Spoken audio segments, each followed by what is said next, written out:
Shut up, am I not allowed to stay at my parents' house? David, my husband, shouted at me angrily the day after our wedding.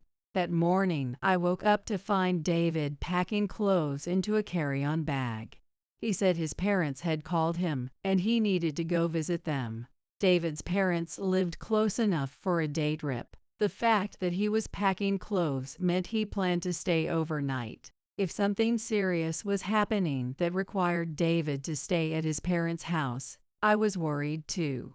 But when I asked him what was going on, David ignored my questions and left without any explanation. 3 days has passed since I tried to tell myself that maybe there was something difficult for him to talk about, and decided to wait patiently for him. Finally, I received a call from David. From that day forward, he did keep in touch, but he still didn't come home. The time I spent waiting alone for him felt excruciatingly long. A week went by, then 2, and David still didn't return. Eventually, 3 whole months passed. Unable to stand it any longer, I decided to visit David's parents' house. What? He hasn't been here at all. Brittany, my mother-in-law, greeted me and told me that David hadn't shown up at their place once during those 3 months. At that moment, Walter, my father-in-law, began to shake. Could it be? Shut up, am I not allowed to stay at my parents' house? David, my husband, shouted at me angrily the day after our wedding. That morning, I woke up to find David packing clothes into a carry-on bag. He said his parents had called him and he needed to go visit them. David's parents lived close enough for a day trip. The fact that he was packing clothes meant he planned to stay overnight. If something serious was happening that required David to stay at his parents' house, I was worried too. But when I asked him what was going on, David ignored my questions and left without any explanation. 3 days has passed since I tried to tell myself that maybe there was something difficult for him to talk about, and decided to wait patiently for him. Finally, I received a call from David. From that day forward, he did keep in touch, but he still didn't come home. The time I spent waiting alone for him felt excruciatingly long. A week went by, then 2, and David still didn't return. Eventually, 3 whole months passed. Unable to stand it any longer, I decided to visit David's parents' house. What? He hasn't been here at all. Brittany, my mother-in-law, greeted me and told me that David hadn't shown up at their place once during those 3 months. At that moment, Walter, my father-in-law, began to shake. Could it be? He tried to explain the situation, but nothing he said clarified where David was or what was going on. With the help of David's parents, I started looking into what he had been doing during those 3 months and eventually confronted him. I know everything now. Is there anything you want to say in your defense? I am Ashley, 42 years old, and I recently got engaged. My fiancé is David, my 43-year-old boss at work. David had been my mentor when I was a new hire, and we've known each other for over 20 years. But knowing each other didn't mean we'd been dating that whole time. It was a long-standing professional relationship between a boss and his subordinate. We were both passionate about our work, often debating work-related matters. At office parties, people would joke, "You two should just date already. This makes no sense. Why aren't you two dating?" Our coworkers would often tease us, seeing how well David and I got along. But I had never thought of him that way. Back then, I was in a relationship with someone I had been dating since college, so I wasn't interested in anyone else. But when I turned 30 and started thinking about marriage, he broke up with me in the cruelest way. Of course, I'd rather be with a young new hire rather than a 30-year-old woman who only prioritizes work. He had been cheating on me with a woman who had joined his company. Sure, There had been times when I canceled dates at the last minute because of work issues. There were also moments when I had to turn down his invitations, saying it was impossible because of busy work periods. But wasn't he the same? In fact, over the past few months, he had been the one frequently canceling plans. Those cancellations, I realized, were probably so he could see her. The thought of it made me feel bitter, pathetic, and deeply sad. Wounded, I swore to never fall in love again or dream about marriage. I decided to focus on building a stable future, dedicating myself to work more than ever. Years passed, and David was promoted to manager while I became a section chief. The company buzzed with excitement at the news of the first female section chief. The company had always been traditional, with women rarely rising above the position of team lead. The new company president initiated organizational changes, leading to my historic promotion. On the day it was announced, David and I decided to celebrate our promotions with dinner. At that dinner, David asked me out. It wasn't a romantic declaration. It felt more like a formal proposal. Hesitant and still scarred from my past, I initially turned him down. But when David explained that he wanted a relationship built on mutual respect, not just passion, I reconsidered and decided to give it a chance. 7 years went by. We dated steadily, and on my 42nd birthday, David proposed. True to his style, it was practical.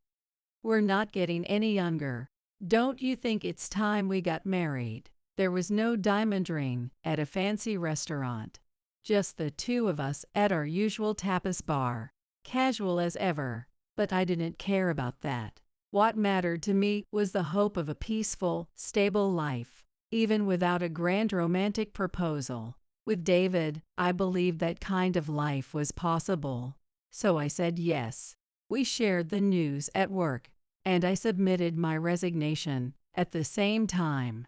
Office relationships weren't prohibited, but we would be working in the same department as a married couple. And with both of us holding positions of authority, it was inevitable that it would create an awkward dynamic for our subordinates. After discussing it, David and I agreed that it made sense for me, the one with the lower title, to leave to avoid any potential conflicts. David, who was expected to become the department head one day, would continue leading the team. As for me, I wasn't one to stay idle as a housewife, so once things settled down, I planned to look for a new job. With that, I started a transition process at work and began preparing for the wedding. The first step was visiting my parents, who lived far away, to share the news. We planned it as a mini vacation. My parents, who had seen me go through heartbreak after my ex-boyfriend left, had never pressured me about marriage, but had quietly hoped for it. When they heard the news, they cried tears of joy and said, "Take good care of Ashley. Ashley's been through so much. Make sure you cherish her." William and Jessica, my parents, asked David to take care of me. Next, it was time to visit David's parents and share the news. David's parents' house wasn't far from where we worked. We planned a day trip over the weekend, but I was incredibly nervous. Would they accept him marrying me, a woman in her 40s?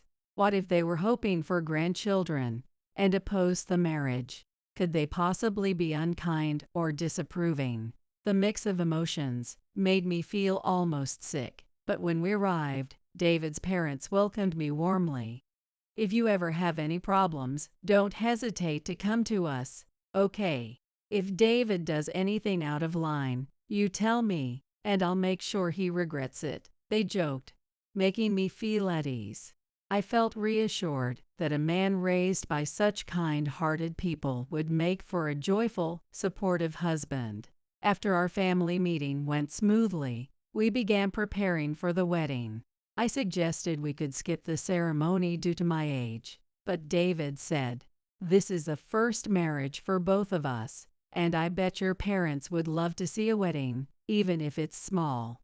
They'll be happy." Showing my parents, who were overjoyed to the point of tears when we announced our engagement, that I was happy wasn't a bad idea. David's parents, too, would certainly want to see their son looking content and fulfilled. If making everyone happy meant putting up with a bit of embarrassment, then it was a small price to pay. And so, I spent my days leading up to my resignation in a whirlwind of wedding preparations and handing over my work responsibilities. In between, we found a new place to live. And before I knew it, my last day at work had arrived. My colleagues presented me with a bouquet, and I completed my final tests amid warm congratulations. There was a touch of sadness, but I felt ready to start my new life as David's wife, supporting our household. That feeling probably came from knowing that we'd start living together from the next day. We hadn't had our wedding yet. The reason wasn't something romantic, like wanting the wedding on an anniversary or a special birthday. What I was concerned about was the inconvenience it would cause my workplace. Leaving was already going to disrupt things enough, and I felt guilty about making them handle additional paperwork for my marriage when they knew I was about to leave. Getting married before resigning would mean even more administrative work for the company.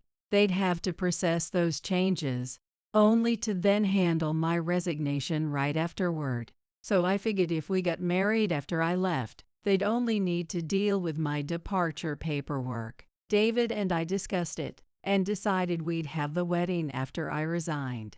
It was a practical decision, very typical of us. After leaving my job, I had more time to devote to wedding preparations, but progress was slow.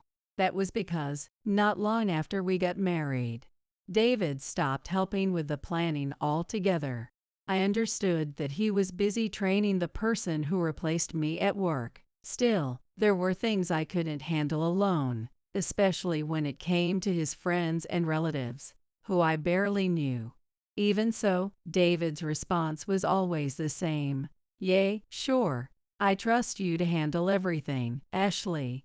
Before retreating to his study, even when it came to things like wedding favors or venue decorations, he would say, "I trust your taste," and leave it at that.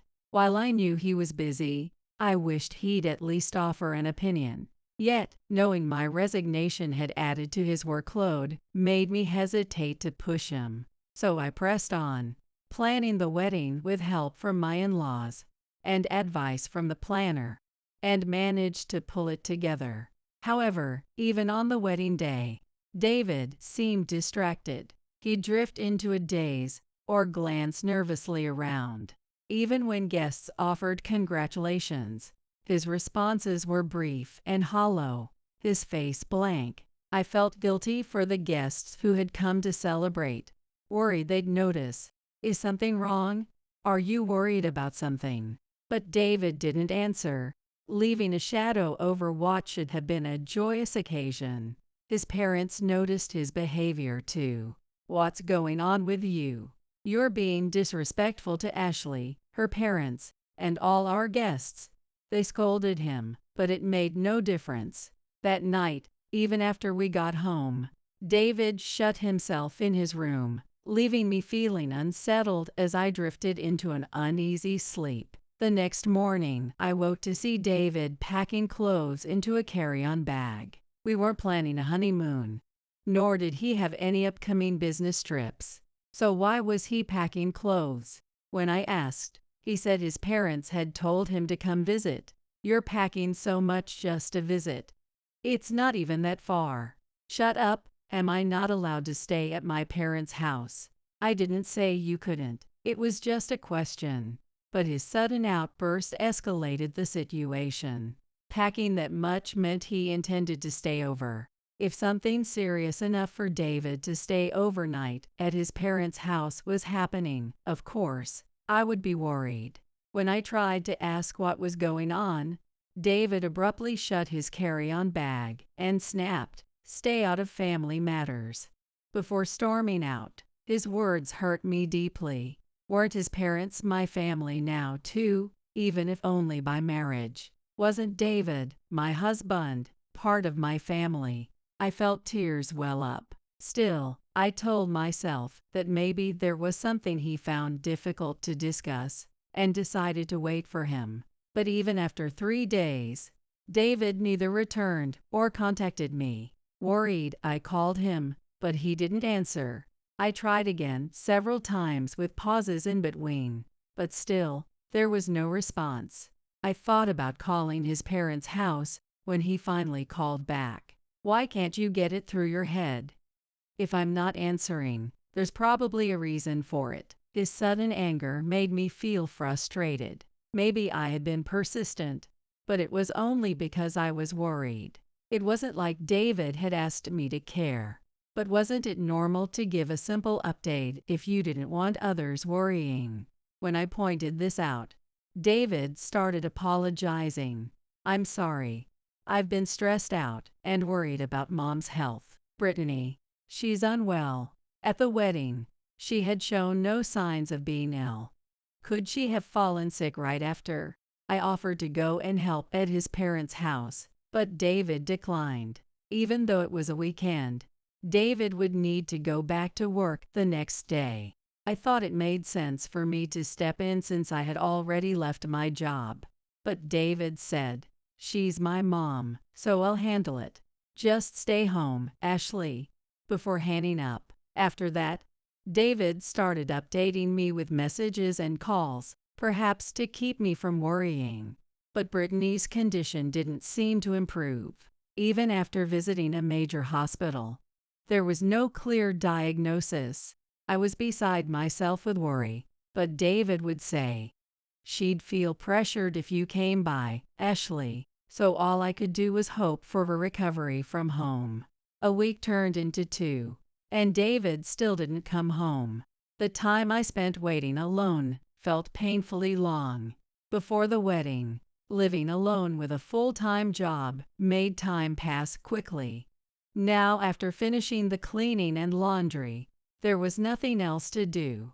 By then, I was already beginning to regret getting married. I had hoped for a peaceful, stable home life, but now I wasn't even sure if I had a home at all. David was staying at his parents' house, while I, his wife, stayed home without a job, feeling idle. Could this even be called a marriage? Days of doubt passed until 3 months had gone by, and David still hadn't come back. His calls and messages became increasingly infrequent. Could Brittany really be unwell for 3 whole months?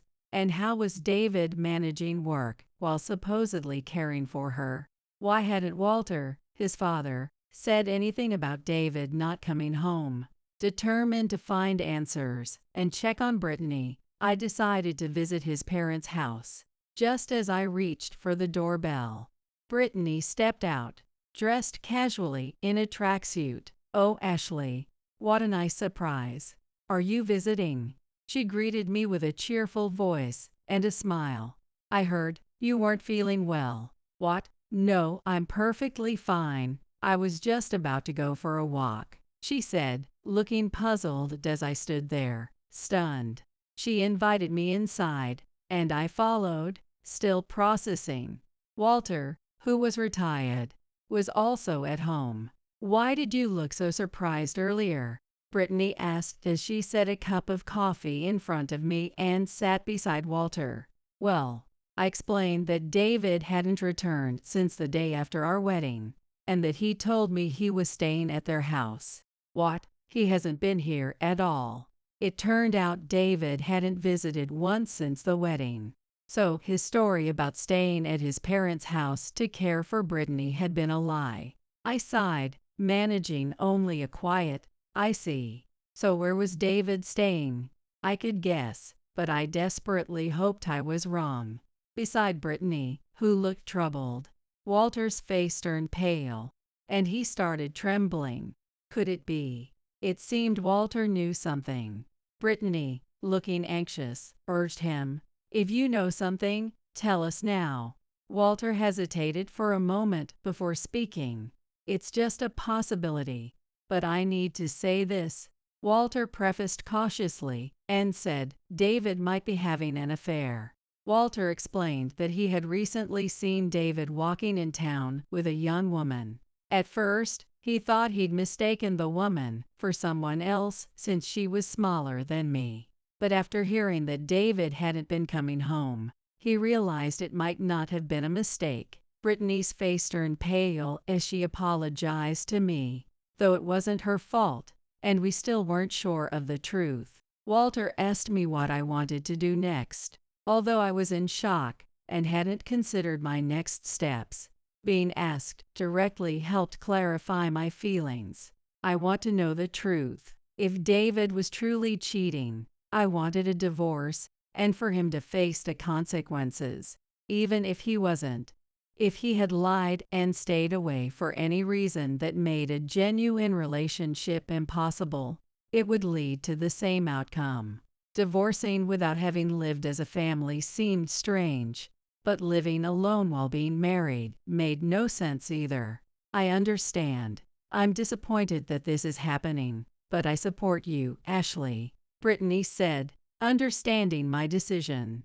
Walter, on the other hand, shouted, if he's been cheating, I'll make sure he regrets it. When I returned home, I immediately researched private investigators and hired one for a behavioral investigation on David. I opted for a general investigation rather than one focused solely on infidelity, just in case there was another explanation. As it turned out, there was no need for such caution. A week later, I received the report from the agency. They had started following David after he left work. The report included photos of David walking hand in hand with a woman at a park near the office. They got on a bus and exited near David's parents' home before entering an apartment together. The mailbox outside the apartment had both their names on it, which was clear proof they were living together. The next day, they left the apartment together, hand in hand, and parted ways at a coffee shop near the office, David heading to work, and the woman staying for coffee. The investigation also revealed that the woman was the person who had been hired to replace me when I left. She was 30 years old, a full decade younger than me, and highly qualified. The timeline matched perfectly with when David began acting distant. When he said he was busy training a new employee, it wasn't entirely false. But it wasn't training for work, it was training his affair partner. Holding the investigation report I had received from the private investigator, I headed to David's parents' house. During my last visit, I had promised to share the findings once I had them. Walter read the report, his face turning red with fury. Brittany, tears streaming down her face, apologized to me and vowed to help in any way she could. I thanked them for their support and asked them to keep my presence a secret while they called David over. Since Brittany's tearful voice might tip him off, Walter made the call instead. He invited David by saying he had a lot of David's favorite pastries from a friend and asked him to come pick them up. Of course, there were no pastries, but David would likely show up quickly. After all, the apartment where David was now living was located between his parents' house and the condominium where I lived. Sure enough, David arrived in under 30 minutes. He walked into the living room, looking pleased, but froze when he saw me there. Ashley, what are you doing here? Seeing me at his parents' house meant David's lies were out in the open. He turned pale and tried to flee, but Brittany blocked the doorway, preventing his escape. Walter glared at David, making sure he stayed put. Brittany sat beside me and, with biting sarcasm, said, "It seems my health hasn't improved at all. When do you think I'll get better?" Pointing out his lies. David shrank under the gaze of his parents, unable to come up with any excuses. Even if I were in his shoes, I couldn't think of any explanation that would make sense. And for David, caught off guard by the sudden exposure of his lies. It was even less likely. I know everything now. Do you have anything to say for yourself? David tried to defend himself, saying that as the wedding approached, he became afraid of married life. Despite my claim of knowing everything, he was still trying to hide the affair. David explained that while living alone before moving into our new home, he had thought he could manage living with me since we had spent so much time together at work. But after we started living together, he realized he wasn't suited for cohabitation. Did he think this excuse would lead to an amicable divorce?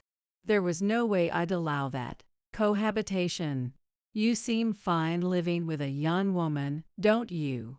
David and I had lived together for less than 2 months, but he had already been living with his mistress for 3. I laid the evidence photos from the private investigator in front of David. His face turned pale as he began to panic. The photos clearly showed both David and his lover. You had me investigated. Your behavior was too suspicious to ignore. If David had come home even half the time, I might never have gone to his parents' house and uncovered his lies. But he hadn't come home for 3 whole months. Anyone would find that strange. It was baffling that David thought he could hide it. He was now angry, accusing me of violating his privacy. But the investigation had been conducted legally, so there was no wrongdoing. Besides, if David hadn't been unfaithful, there would have been no reason for an investigation. Fine. If you know, then you know, he snapped, taking an unapologetic stance.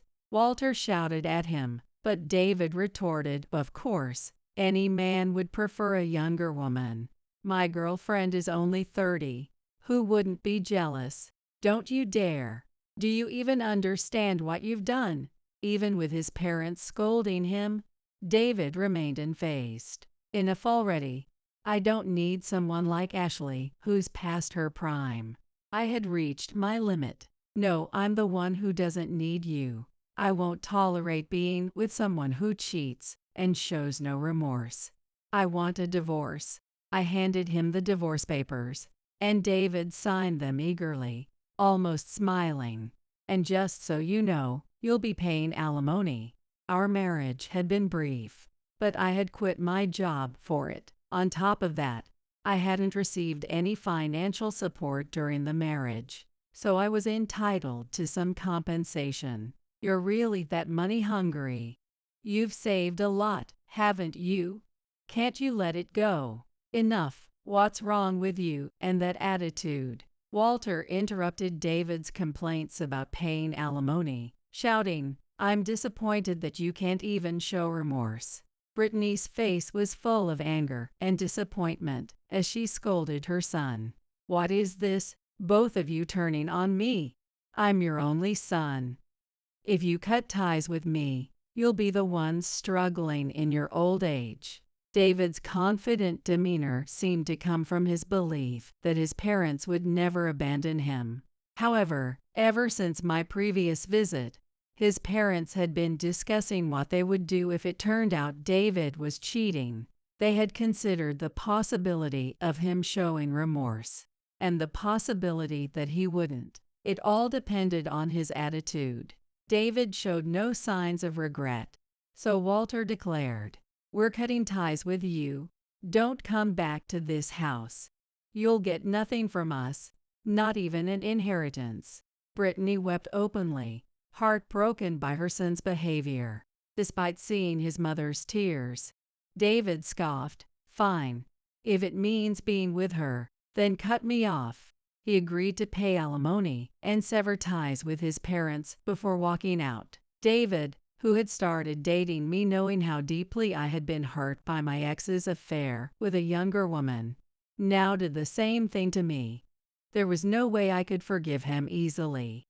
I told his parents that, aside from alimony, I intended to seek further consequences for David, and they gave me their blessing. Later on, I had my lawyer contact David about the alimony. Though he initially resisted, saying it was too high, He ultimately signed the agreement after some persuasion. With this signed agreement in hand, I went to the courthouse to file the divorce papers. Finally, David and I were no longer tied together. But my plans for retribution weren't over yet. David needed to experience the pain he had inflicted on me, just as my ex had done before him. I rang the doorbell of the apartment, just 10 minutes from his parents' house. David opened the door, visibly shocked to see me, but quickly recovered and barked. "The divorce is finalized, right? You said you'd file the papers once I signed. Leave me alone. I'm the one who called her." David turned to see his lover, Stella, speaking from behind him. The reason I was at the apartment was that Stella had asked me to come. A few days earlier, I had met with Stella through my lawyer. The private investigator's report had revealed that Stella hadn't known David was married. I didn't know much about Stella's personality, but she had taken over my job after I left. She was likely logical, responsible, and meticulous. If my assumptions were correct, there was no way she would forgive David for what he had done. I explained everything to Stella and informed her that my divorce would soon be finalized. Apparently, David had hidden the fact that he was married and suggested to Stella that they keep their relationship secret to avoid being seen as playing favorites. Initially, Stella was devastated to learn that David had lied to her and even apologized to me, feeling guilty for her part. However, her sadness soon turned into anger, and she said, "I won't stand for this. I'm breaking up with him immediately," as she reached for her smartphone. But I stopped her. Stella was also a victim of David's deceit. "Why don't we make him pay together?" I suggested, and Stella agreed. However, coming up with a fitting plan for payback was tricky. Stella could pursue a claim against David for violating her rights and causing emotional harm by hiding his marital status. But that alone wouldn't be enough for her. If anyone at work found out she had been involved with a married man, her reputation would be damaged, even though she had been deceived. Meanwhile, David had engaged in a relationship with someone from the same department. "Oh, by the way," Stella's voice broke my thoughts as she remembered something. "Forgive me for asking, but do you know how much David makes?" Apparently, David had given Stella several expensive gifts. They were well beyond what a manager's salary could afford, and Stella had questioned him about it before. David had claimed he had a lot of savings since he had been single for so long, but he often went out drinking and paid for colleagues and subordinates, so there was no way he had significant savings. A manager's salary certainly wouldn't cover multiple high-end gifts. Once, when he was drunk, he even joked, "What if I told you I got these with company expenses? Would you believe me?" Stella and I exchanged a look, suspicion growing. I quickly contacted my former boss and requested an internal investigation. Stella assisted with the investigation, and the results came in yesterday. And within just a few days, the findings came to light. Stella's efficiency proved her worth. She had called me today so we could confront David together. David was visibly rattled, seeing us together. I followed Stella into the apartment. There I stood, in the home David shared with his lover. And for a moment, the absurdity of it all almost made me laugh. David noticed my slight smirk and, thinking I was mocking him, snapped, "Don't you dare laugh at me, you rejected woman." But Stella silenced him with, "Shut up, you liar." David shrank back. With both of us together, he must have known Stella had found out the truth and couldn't fight back. Stella started by asking him why he had hidden his marriage when he approached her. David confessed that he had fallen for Stella when she first joined and worked so diligently. But he knew that if she found out he was married, she'd never give him a chance, so he kept it secret. At work, no one brought up my marriage to David, so he thought he could keep it hidden. Despite being married within the company, he somehow believed nobody would question him about me. Although I once thought David was competent, I now realized how naive his thinking was. I felt ashamed of my poor judgment. Stella echoed my thoughts as she asked, "What were you going to do when people in the department eventually found out you were married?" David admitted he thought he could divorce me before it became known so he could stay with Stella. Stella let out an exasperated sigh. "Then what? Marry me and hit on the next new hire."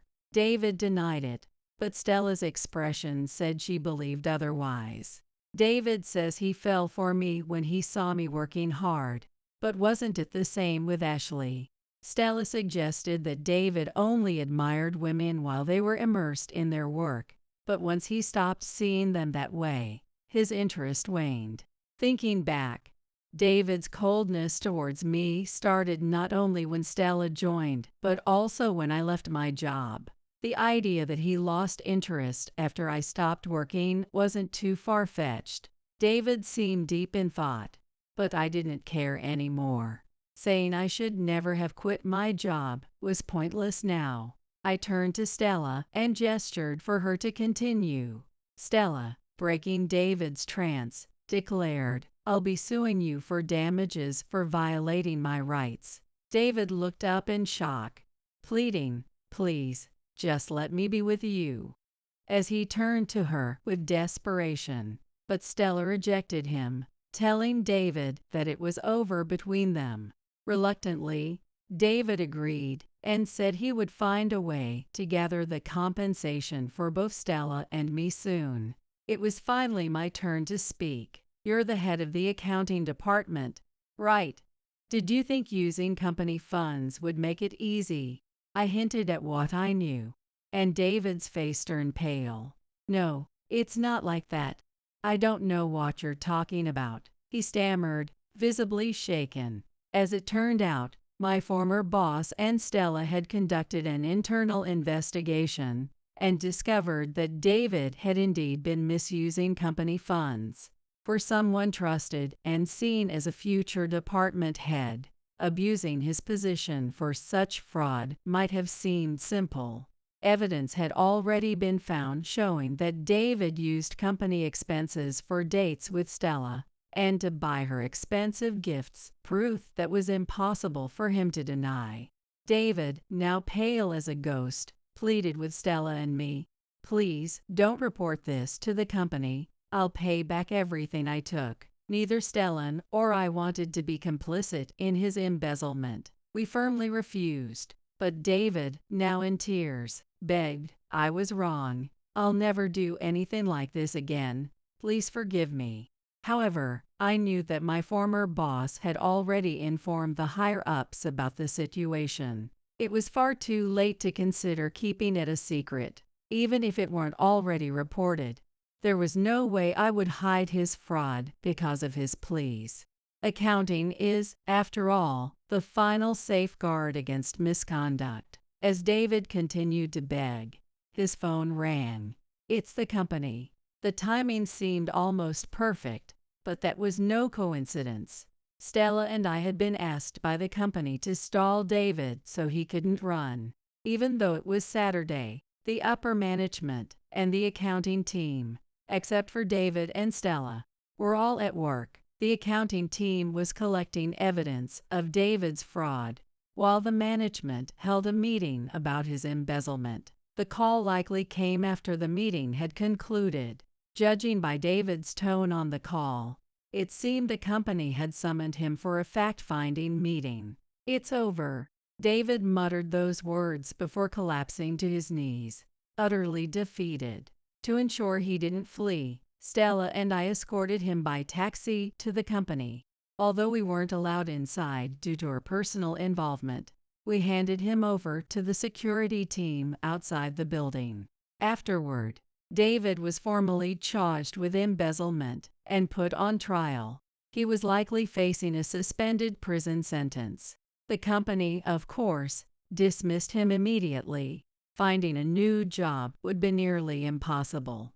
Even if he managed to find work, he would be burdened with paying damages to both Stella and me, as well as compensating the company for its losses. David's future would be spent working just to pay off his debts. Stella sold all the expensive gifts David had given her and used the money to reimburse the company. Although the company stated that Stella bore no responsibility, she insisted that she shared some of the blame and offered her resignation after repaying the money. Having carried out our shared revenge, Stella and I became close, like sisters, often going out together. Our personalities were so alike that being around her felt natural and comforting. After Stella left, I was asked if I wanted to return to the company, but I declined. Even though David acted on his own, I was the former wife of an embezzler. I couldn't deny that I bore some fault for not noticing what he was doing. Returning to the same workplace was out of the question. We still have a lot to learn in accounting. Yes, we need to grow even more as professionals, Stella replied, echoing my thoughts. David's parents were initially shocked to learn about his embezzlement, but eventually they came to terms with it, seeing it as the actions of their disowned son. They continued to care about me, inviting me out for meals. We each overcame our hardships and started moving forward with our lives. Looks like you're headed for the great beyond tomorrow, just as planned. I froze when I heard a woman's laugh and voice I didn't recognize. The voice was coming from my husband Nicholas's phone. Right now, he's in the shower. Our 4-year-old daughter Margaret happened to be nearby when his phone rang. She touched it and, not knowing any better, turned on the speaker. The woman, assuming my husband had picked up, kept talking. With this, we'll get the insurance money, and finally, we can be a real couple. I got a bad feeling, a real sense of dread. That's when I discovered the terrible secret plan my husband had been hiding. My name is Sophie. I'm 32 and work in an office. I've been married to Nicholas for 5 years, who is 3 years older than me and a company employee. Together with Margaret, we are a family of 3. Nicholas is a doting father. Margaret adores him and always clings to him. Every time I saw this, it filled me with joy. I always wanted to cherish the time spent as a family, so I'd adjust my work schedule to coincide with Nicholas's days off. We'd go shopping, visit the aquarium, or go to the zoo. Margaret was looking forward to those days as well. However, 3 months ago, things changed. You don't need to match your days off with me anymore. Work's gotten busy. What? But Margaret looks forward to spending time with you. It can't be helped. Nicholas yelled at me and left the house without saying another word. He didn't come back that day. Seeing this sudden change in his normally calm demeanor puzzled me. After that day, he started coming home late due to overtime, and the number of sudden business trips increased. And whenever he came back from those trips, his wedding ring was conspicuously missing. For some reason, he also seemed eager to take a shower right away. One day, Nicholas says to me, "How about we take a day off next week and spend some time together, just the 2 of us?" That's unusual, I thought, but it turns out I'm also off from work that day. Come to think of it, since Margaret was born, Nicholas and I haven't had any alone time. He tells me he's already arranged for Margaret to stay at my in-laws' house, so I happily agree. We could go for a drive to the beach, he suggests, and I can't help but look forward to that day. Then, the day before our date comes around. For some reason, Nicholas takes a shower as soon as he gets home. Normally, he takes his phone with him everywhere, even to the bathroom, but today he left it on the table. While I'm cooking, his phone starts to ring. As I'm drying my hands, Margaret picks up the phone and puts it on speaker. "Everything's set for tomorrow. He'll be out of the picture." A mysterious woman's voice fills the air. Stunned by her words, I keep listening. She seems to think Nicholas picked up and continues talking. With this, the insurance money will be ours, and finally, we can. Who's that, Auntie? A friend of Dad's? Hearing Margaret's voice, the woman hurriedly hangs up. Margaret tilts her head. What was that? Maybe it's a friend of Dad's. Let's tell him. Okay. Margaret runs off towards the bathroom with a smile. I guess she wants to tell her dad as soon as possible. In the meantime, his phone is left on the table. Just as I'm about to snoop through it, I hear the bathroom door open and quickly put the phone back in its place. Margaret informs a freshly showered Nicholas. Dad, your friend called. Suddenly, Nicholas rushes into the living room, his body still wet. Did you answer my phone without asking? No. Margaret picked up, but I didn't listen. I see. His stern face relaxes suddenly, his brow smooths. Is he cheating? And what was that about out of the picture? That night, unable to shake my suspicions, I wait until Margaret and Nicholas are asleep. Then I check his phone again. The caller ID reads Eric. There are several calls from this Eric, but the voice was unmistakably a woman's. When I open WhatsApp, there's frequent communication with a woman named Caroline. Reading the content, it's clear that Eric is probably a cover, and it's really Caroline. In the messages I found on his phone, there were details about the sinister plan the woman had just mentioned. I was so shocked, I caught my breath. Who is this woman? I can't believe it. Fuming, I clenched my trembling hands tightly. Further investigation of his photo gallery revealed multiple selfies of Caroline cozying up to Nicholas. The woman in these pictures, attached to Nicholas like glue, looked familiar. Is this woman? Could it be? When I checked my work computer, it turns out she was someone I knew. So that's how it is. After transferring all the evidence to my computer, I found some important documents in Nicholas' carry-on bag. If you're up for this, be prepared. I've got plenty to corner you both. I then made a call to someone. I didn't sleep a wink that night, and morning eventually came.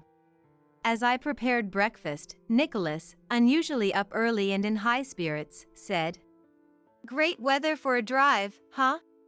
"Sure is." I replied with a fake smile, but he didn't seem to notice my mood. "All right, let's get moving." After dropping Margaret off at my in-laws' house, Nicholas started driving. Today, Nicholas was unusually chatty, rambling on about trivial matters. As I played along, my phone rang about 30 minutes into the trip. "It's a call from your mom. Margaret seems to have a fever. We need to go back." "What?" "I mean, we asked Mom to watch her. She should handle it. Mom says she has a fever close to 102 degrees Fahrenheit and wants to take her to the hospital.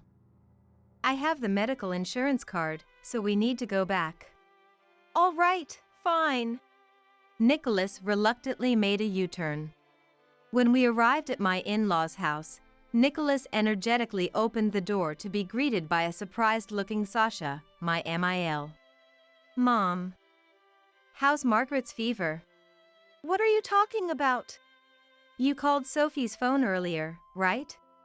"I did. I never made such a call." Confused, Nicholas and Sasha were at a loss for words, but Nicholas quickly turned to confront me. "Hey! What's going on?" Fully expecting this question, I flashed a big smile and told Nicholas. That was a lie to bring you back here." "What?" "But the phone rang, didn't it?" "That was just an alarm. I set the ringtone and the alarm tone to be the same to make you believe that a call had come in." Just then, we heard, "Daddy, Mommy." And Margaret came running down the hall, hugging Nicholas around his legs. Nicholas glares at me, not even glancing at Margaret. Explain yourself. Oh, just returning the favor for all the lies you've told so far. You kidding me? Are you making a fool out of me? Hearing Nicholas' angry shout, a surprised and crying Margaret hides behind me. Sasha, sensing the mood, takes Margaret's hand and says, "Let's read a book upstairs," leading her to the second floor. Standing alone in the entryway, Nicholas just stares at me in silence for a moment. That's when the doorbell rings. Opening the door, to our surprise, it's Nicholas' affair partner, Caroline. "Caroline? What are you doing here?" Nicholas seems utterly flustered. What do you mean? You invited me here to meet your friends in PIL, didn't you? I did. Look. Here's the message you sent me. Caroline shows her WhatsApp screen to a puzzled Nicholas. More importantly, why is your wife here? Caroline presses, while Nicholas stammers, lost for words. I was the one who invited Caroline, pretending to be you. Hearing my words, both of them look at me, eyes wide open. What the heck are you thinking? Because I'm not ready to move on to the next world just yet. Nicholas, you were planning something nefarious with me by the sea, weren't you? How do you know about that? Both Nicholas and Caroline seem unsettled, exchanging alarmed glances. They clearly never suspected their plot was exposed. When Margaret answered your phone, I overheard Caroline say, "The plan is on, and my wife will be gone tomorrow." Anybody would find that strange upon hearing it. I move to the living room, sit across the table from the two, and slam printed copies of their WhatsApp conversations and photographs on the table. I have plenty of evidence. How did you get this? Nicholas and Caroline are stunned, staring at the undeniable evidence. Did you forget what I do for a living? You work some desk job at a company. True, but it's a detective agency. These days, I'm doing more sleuthing than clerical work. At that, Nicholas and Caroline tremble in disbelief.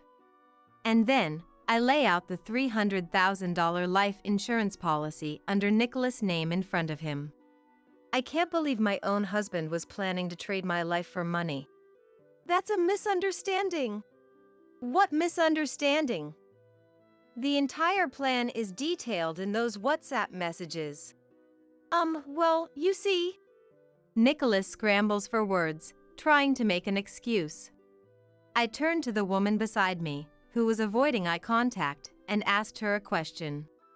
So, are you pregnant? What? Caroline's eyes darted around as she looked to Nicholas for support. To my surprise, he started defending her. Hey, yeah, she is. She's carrying a baby, so don't give her a hard time. That's not fair. Nicholas walked over to Caroline and affectionately rubbed her belly, giving me a glare. That's a lie. What do you mean, a lie? I'm 5 months along. Caroline pointed to a sonogram picture on the table. Look at this. This is proof. The date on that sonogram is 10 months old. If it was real, the baby would be born by now. What? What do you mean? Nicholas was watching the exchange between me and Caroline with a puzzled expression. The pregnancy is a lie. Also, did you know she's a scam artist? Nicholas looked shocked. Turns out, Caroline was a scam artist who targeted married men. Her scheme was always the same: pretend to be pregnant after dating for a while and then extort a large sum of money. I had been involved in a background check for Caroline through work and recognized her face.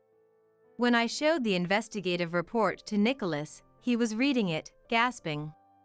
You're kidding me. Nick, all of this is nonsense. Don't listen to her.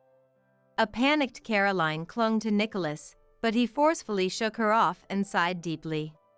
I can trust Sophie because she's never lied to me.